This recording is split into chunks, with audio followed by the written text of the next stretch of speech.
Hi guys, and welcome back to a brand new video on my channel. This is going to be a special one guys, and in this video we'll be looking at how to set up a cloud database, a MySQL database in particular, and we'll be connecting to that and running queries on it through Unreal Engine. It's going to be a fun one guys. It's probably going to be quite a bit long as well. Please make sure you guys do stick around, and if you guys have any questions or suggestions, I'll try my best to help you guys out. If you could post them on my Discord server, link is down in the video description. So with that being said, let's get started. So I'm assuming you know how to create a project, and if you have created a blueprint only project, this is what you need to do. I'll get to each step. So just open up your project and head into file and create a new C++ class. You could just create an empty one with nothing inside, just the default constructor and destructor.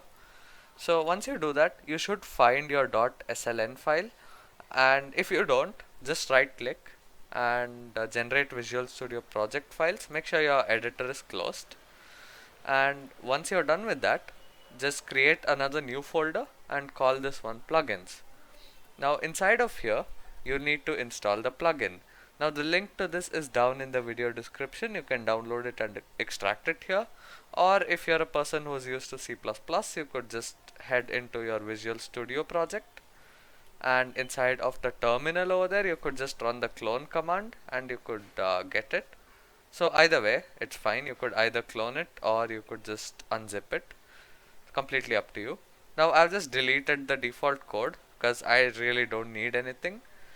So once you're done with that, if you have set everything up correctly, you should see a plugins folder as well as the .u plugin file over here. If you have gone till here, it means you've followed each and every step properly. If you haven't, just recheck. Make sure you have generated the Visual Studio project files and you have a C++ class, and then open it up. You should be able to find it. And yeah guys, make sure your editor is closed when you create these folders. Sometimes it can mess stuff up. Now once you're done with that, just right click on database tutorial and build that. I've already done that, so I won't be doing it. So let me open up the editor real quick. So it's already open. So in order to verify if you have installed it correctly, head into plugins and just type in SQL.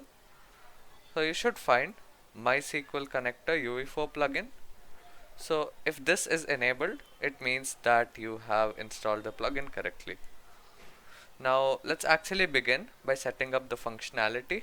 I'll be telling you guys how this thing works, and yeah guys, please make sure you guys do subscribe to the channel and make sure you guys do leave a thumbs up, because I'm pretty sure there are no tutorials with actual audio for setting up a cloud database in Unreal Engine.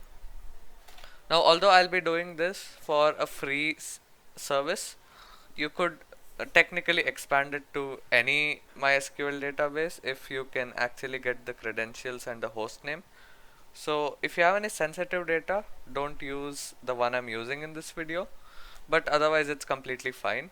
You get 5 megabytes of free data. I'll be getting to that. Now once you have the plugin installed correctly, right click and create a blueprint class. Now this is completely up to you. Since we don't need ticking, we'll be using an object. However, you could feel free to put it inside an existing actor or inside the level blueprint. It's completely up to you. But I feel like having an object for this separately is neat. So let me just call this database helper and just save that and open that up. And once I open it, should see a blank event graph over here. And what we'll be doing is we'll actually be creating an event. So the way this plugin works is, first of all, it will let you create a connection with your database, and once you do that, it will return a database object, and I will be getting to all the fixes that we need to do for that as well. So just right click, create a custom event and call this connect to database. Whoops. And yeah, now if you have the plugin installed and if you type in connect, now if you scroll down a bit, you should see MySQL connect.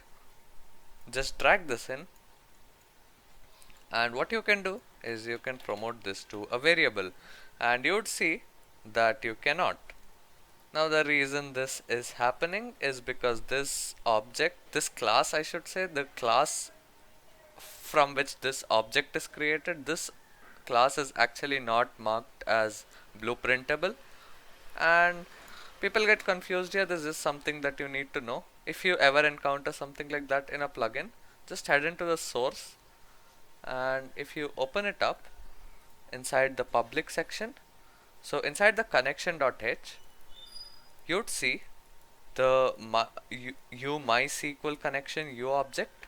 Now, if you guys are not familiar with Unreal Engine based C++, basically any object that you create, any U object that you create, any class that's derived from U object, apart from actors that is.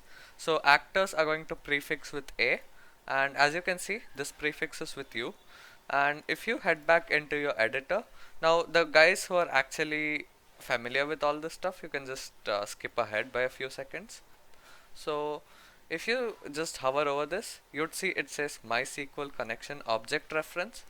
So what we are doing is we are actually using this object right here. The U prefix doesn't show up inside of blueprint. Now what you see is that the U class macro that is there doesn't have the blueprintable argument. So you can type that in. So if you type in blueprintable, now you would be able to use this inside of blueprint. Now you can go ahead and build it. Make sure you close the editor, or hot reload sometimes just crashes my editor, so I tend to close it. So just build, and let's wait for it to complete. So the build has succeeded, guys, and I'm back inside the editor. Now if you just go ahead and click on promote, you should be able to promote it to a variable. So now what this is just an object holding the connection info for our database. Now I will get to what to do soon. Now I want you guys to download another plugin. This is called Async Func Caller. Now I will leave a link in the description to this one as well. Now the reason we need this, if you know C++, you could create an async function in C++. I mean, that's completely up to you.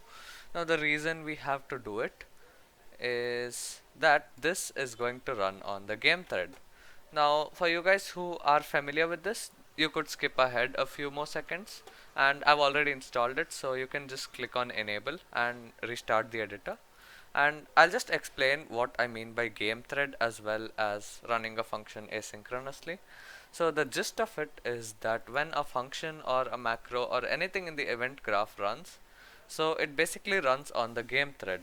What this means is that the execution is paused until something is returned over here. So what will actually happen in this case is, since this is actually connecting to a real database, and depending on your internet connection, it may take a few or many milliseconds actually to get back a response. So for me it's around 50 to 60 milliseconds. You could check by typing in now and then just set promoting this to a variable, and if you just type in or actually I can just subtract it. So if you just subtract it with the variable, I mean, you could plug in now here and the variable which you created inside of here, and then you could right click split struct pin and you could get the millisecond. So this is how you can get to know how long it took to actually execute. So until the connection is actually successful, or in worst case an error, so until that happens your game is basically frozen. You don't want that to happen. So what we'll be doing is we'll be running this asynchronously. So a gist of it is that your CPU has multiple threads. So one is your game thread, and you could run a function on another thread as well. So this is what it basically is. It's a pretty vast topic, I won't be getting into that. So for the purposes of this video, just install it and now restart the editor. So save that. Alright guys, so the editor's reloaded. Now what I can do, now that I have this, if you type in async func, I guess it's called, yep.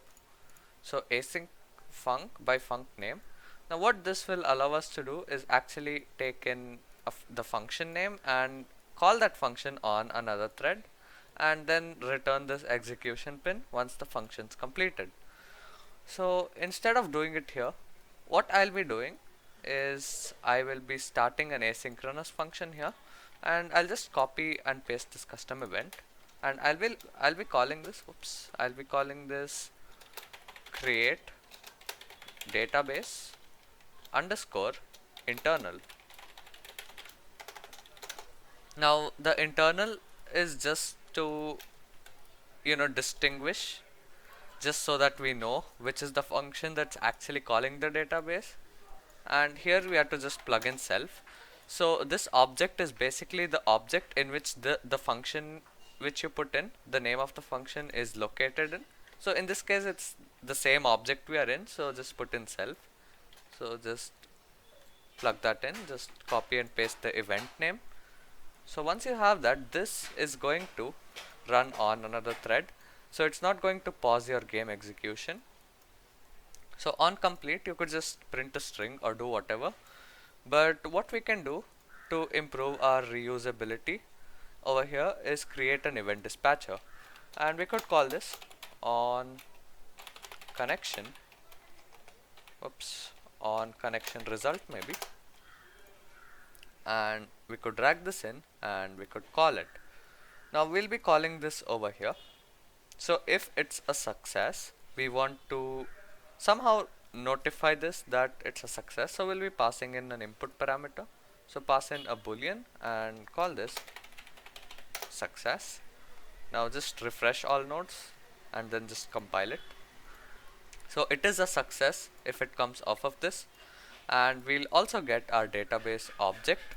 So what we can do is again add another input parameter and type in MySQL connection, and we could pass that in right here, or we could just drag it off of here, and let's just name the pin again. We'll just call it connection object, and just refresh all nodes and just drag that in. You should be good to go. Now if it's an error, so just set success to false, and we'll again call on connection result. So now wherever I bind this event to, we'll actually get to know if the connection was a success or a failure. Alright guys, so we are already exceeding over 10 minutes, I suppose even 12 or 13 minutes, so I guess it's enough for this part. So make sure you guys do wait for the next part. We'll be continuing with this, and we will look at how to actually run queries from Unreal Engine, and also how to retrieve data using the same plugin. So I hope you guys enjoyed the video, and if it was helpful, please make sure you do leave a like, as well as subscribe to the channel if you haven't already. And if you guys have any questions, make sure you join my Discord server. Link is down in the video description, and I'll see you guys next time. Goodbye.